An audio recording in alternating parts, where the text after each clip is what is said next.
Hello once again, ladies and gentlemen. Nongeye kubaha ikaze kuri Behind the Wall Show, aho mwaba muherereye hose. Nongera kubashimira uburyo mukomeza kubana natwe, uburyo mudusapotinga, uburyo mukomeza gusharinga ibiganiro byacu.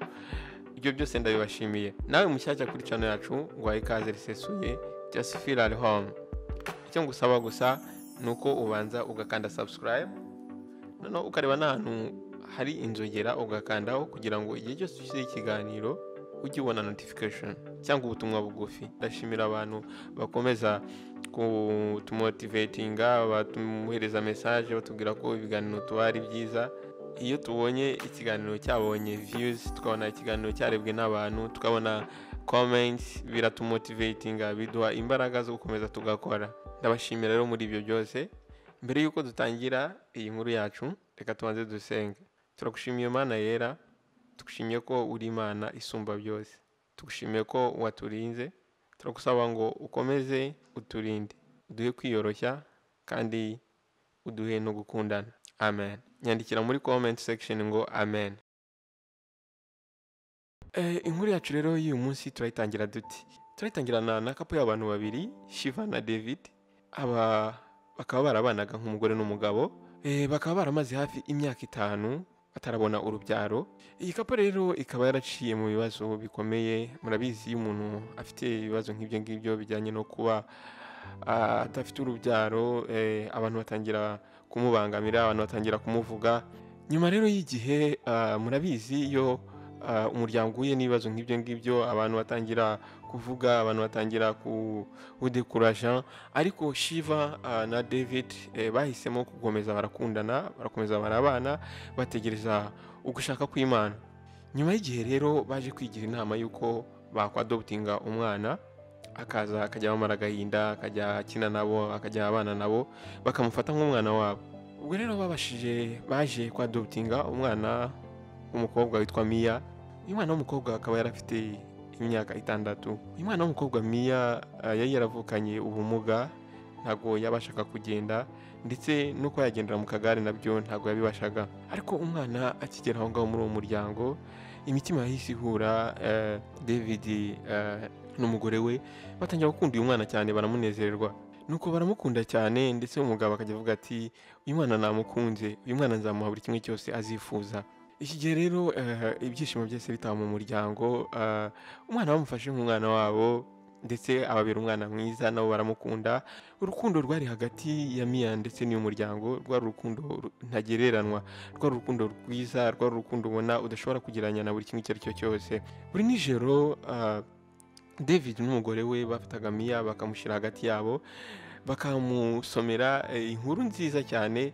Izo nkuru zatumaga bose baseka, ukabona yuko bafite ibyishimo bidasanzwe.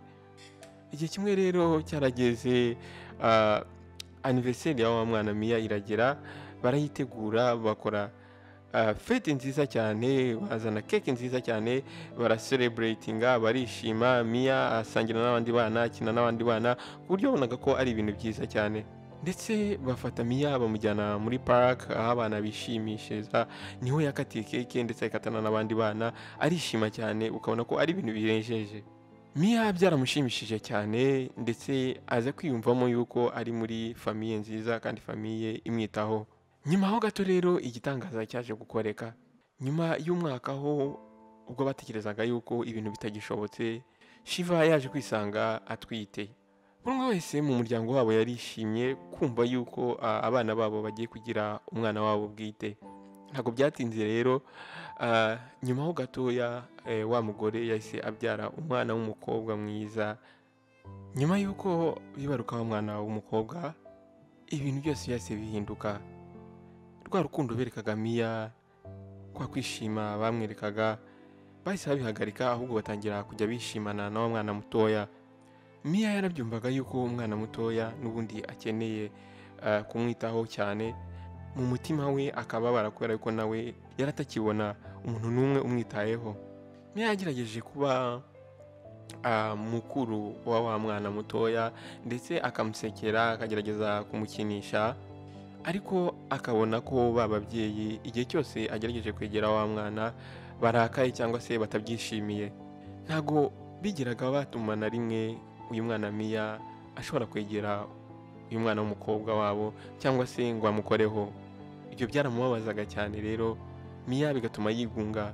Guhera icyo gihe rero Mia ibintu byarahindutse. Ku ishuri atangira kujya ahorana agahinda, atangira kujya arira, ndetse n'amasomo atangira kumunanira.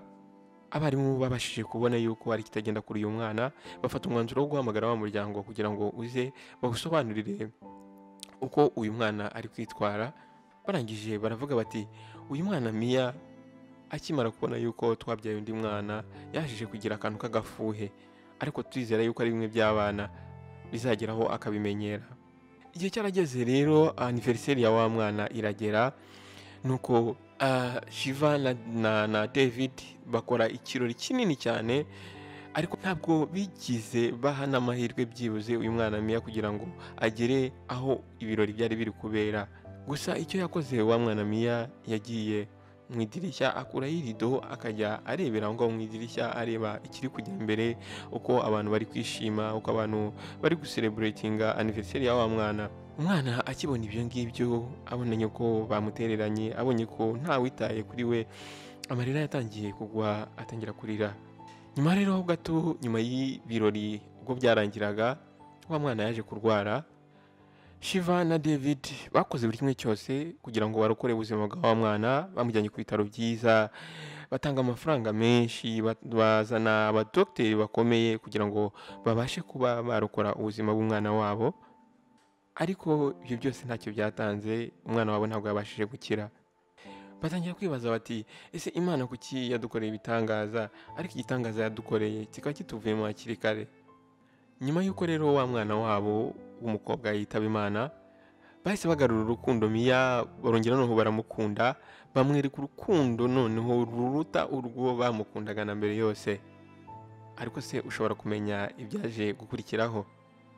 Mbere yuko nkomeza, ndagusaba ngo nimba uri gukunda iyi nkuru, kanda subscribe, ukande ku nzogera kugira ngo ujye ubasha kubona notification. Ikindi cya kabiri, ndagusaba kugira ngo ujye muri comment section, nurangiza wandikemo ngo inkuru nayikunze, inkuru ni nziza. Urakoze cyane. Nyuma yaho rero gatoya, wa mugore Shiva yaje kongera arasama, yongera aratwita. Noneho rero ikindi kiyongereyeho, yaje noneho kubyara impanga. Icyo gihe bakimara kubyara impanga, noneho nanone barongeye barahinduka. Wa mwana Mia noneho bisa nkaho bamujugunye hanze, bisa nkaho bamwibagiwe. Bafashe wa mwana w'umukobwa baramujugunya, bamufata nk'icyo ntazi. Igihe noneho ba bana b'impanga babo babaga bari ahantu heza, bari mu buriri bwiza, bambaye neza, boze basa neza, wa mwana bamufata nk'icyo ntazi. Umwana batangiye kujya bamufata nabi, ndetse bageraho batangira kuzajya banamukubita, bakamukubita inshyi, dore ko atabashaka kuva mu kagare, ntiyabashaka kuva ahari. Igihe kimwe rero umukozi witaga kuri Mia asaba uruhusa, avuga yuko ashaka kuva aho ngaho akajya gusura mama we mu cyaro, kubera ko mama we yararwaye atameze neza. Baramuretse aragenda, ariko badashatse undi muntu wajya wita kuri Mia. Uwo mukozi akimara kugenda, Shiva na David bahisemo kujyana impanga zabo muri vacances, basiga wa mwana w'umukobwa Mia wenyine mu rugo. Aba babyeyi gito bahisemo kuva aho ngaho bajyana impanga zabo muri vacation, basiga umwana w'imyaka 8 mu nzu, umwana utabasha kugenda, umwana utabasha kwikorera icyo ari cyo cyose, bamusiga wenyine, nta muntu n'umwe wamaye wo kumwitaho. Kubw'amahirwe umukozi igihe yagendaga yari yasize hafi aho ngaho, hafi ya Mia, icupa ririmo amazi, ari kubona yuko nayo agera mu cya kabiri. Ariko ayo mazi ntabwo yari ahagije kuba yari gutunga uyu mwana iminsi yose aba bari baragiye muri vacation. Hashize iminsi 3 Mia y'amazi yarayamaze, ndetse n'ibyo kurya byari hafi ye birarangira, kandi ntabwo yari kubasha kugira icyo yimarira. Umwana w'umukobwa yicaye mu cyumba wenyine, n'agahinda kenshi n'inzara, byari biteye ubwoba cyane, kandi nta muntu n'umwe wari uri aho ngaho kuba yamwumva cyangwa se ngo amufashe. Umukozi hashize icyumweru yaje kugaruka, ariko ubwo yageraga mu rugo, ibintu yabonye byahise bimutera ubwoba. Mia yari ameze nk'umuntu washyinguye ari muzima, yari yicaye ariko yarashizemo nta mwuka, ari kurwana n'umwuka wo guhumeka. uyu mwana w'umukozi yahise afata Mia arirukanka amujyana ku bitaro, aho abadogiteri batangiye kumwitaho, batangira kureba nimba bashobora kurokora ubuzima bwe. Bagerageje guhamagara David n'umugore we, ariko ntabwo babashije kuza kubera yuko bavuze ko bari bakiri muri vakanse, bari bakiri mu kwishimisha ndetse n'impanga zabo. Bakomeje kwishima, bishimira ibiruko bari bibereyemo, batitaye ku by'umwana ari gucamo. Iki gihe uyu muryango nta nubwo wigize wohereza n'udufaranga na duke utwo ari two twose kugira ngo byibuze bibashe gufasha wa mwana mu kumuvuza. Nyuma yaho rero babonye ko nta bushobozi buhari, bahisemo yuko bahamagara ya agence ya adopting abana yari yarahaye wa mwana uyu muryango, kugira ngo byibuze benterivone bohereza amafaranga yo kuba yavuza uno mwana. Nuko ako kanya abahagarariye wa muryango ushinzwe kwadopta abana barahageze, bakibona wa mwana, babonye uburyo uyu mwana ameze, bahise batungurwa, bahise bicwa n'agahinda, bahise batangira kwibuka ukuntu uyu mwana bamuha iyi famiye yari umwana mwiza usa neza. Noneho babonye n'ubuzima uyu mwana arimo, bibatera agahinda cyane. Bahise bafata umwanzuro wo kwishyura kosti zose, bishyura amafaranga yose asabwa kugira ngo uyu mwana avurwa akire, ndetse bahita bategeka yuko bagomba guhita bakansaringa bagakura uyu mwana kuri iyi famiye. Igihe rero Shiva na David bavaga muri vakanse bagarutse, bageze mu rugo basanga inyandiko z'urukiko zibabwira yuko bagomba guhanirwa kuba baradose umwana bakamufata nabi. Ibi byose rero ubwo bageraga mu rugo bakibibona, ntago bigize babiha umwanya cyangwa ngo babitekerezeho cyane, dore ko bari bajagarajwe batekereza, bashimishijwe nuko bagiye gucelebratinga anniversaire y'impanga zabo, kubera ko yari yegereje. Igihe cyarageze rero cya anniversaire y'aba bana b'impanga, umuryango uraterana, bakora anniversaire, bakora ikirori gikomeye cyane, ikirori cyajemo abantu batandukanye b'impande zose zitandukanye. Iki kirori cyari gikomeye cyane kubera yuko ni ikirori cyarimo abantu bakomeye, ndetse ku buryo iyi anniversaire yaciye ku mateleviziyo mpuzamahanga ndetse n'amateleviziyo national. Ariko nyuma y'ibyo birori, mu gitondo cy'umunsi ukurikiyeho, umuraba warabaziye. Shiva yagiye mu cyumba kugira ngo agende agiye kubyutsa za mpanga babana, ariko akihagera yagerageje kubyutsa abana, abona abana ntabwo bari kubyuka. Ako kanya paniki yahise ibafata, ari David. Bahise bafata aba bana barabirukankana babajyana mu bitaro, ariko nubwo babagejeje ku bitaro bari bakererewe. Bahageze already babana bamaze kwitaba Imana, ku buryo n'abadogiteri nabo ntabwo bari bafite uburyo bwo gusobanura ngo aba bana bishwe n'iki. Nuko guhera ubwo ibihuha byatangiye gucicikana ku social medias, ku nkoranyambaga, bavuga bati uyu mugore n'uyu mugabo kuba barafashe uriya mwana bakamufata nabi, iki nicyo gihano bahawe. Ntabwo bigize babasha kumenya yuko uyu mwana ari we wabahaga imigisha yose. Ntabwo bari babashije kumenya yuko imigisha yose babonaga, ibitangaza byose babonaga, byavaga ku bugira neza, ku byiza bari barakoreye uno mwana. Mama w'uyu mukobwa yaje kumwicaza aramubwira ati njyewe nahoraga nkugira inama, ariko ntabwo wabashije kunyumva. Nakugira inama igihe kinini cyose nkubwira ngo uriya mwana Mia ugomba kumufata neza, uriya mwana Mia ugomba kumufata nk'umwana wawe. Ahangaha rero ntabwo Shiva na David bari bafite icyo gukora kindi, ntacyo baramiraga, kubera yuko ibyo bari barabwiwe cyangwa se amahirwe bari barahawe bari barayapfushije ubusa.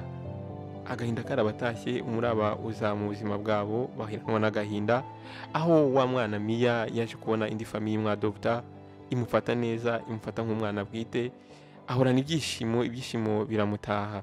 Nshuti yanjye, ndizera ko wakunze iyi nkuru kandi hari icyo watoyemo. Jya muri comment section unyandikiremo isomo ukuye muri nkuru ukimara kuyumva. Wakoze rero kubana nanjye, ndagusaba yuko wagumana nanjye ukajya witabira kumva ibiganiro byanjye bya buri munsi. Ngewe nkora ibi biganiro kugira ngo bibe byabasha gufasha society, bibe byabasha gufasha njye, gufasha wowe mu buzima bwacu ducamo bwa buri munsi. Ibyo tubona n'ibyo twumva nibyo twigiraho kugira ngo tubashe gutegura ubuzima bwacu bwa buri munsi.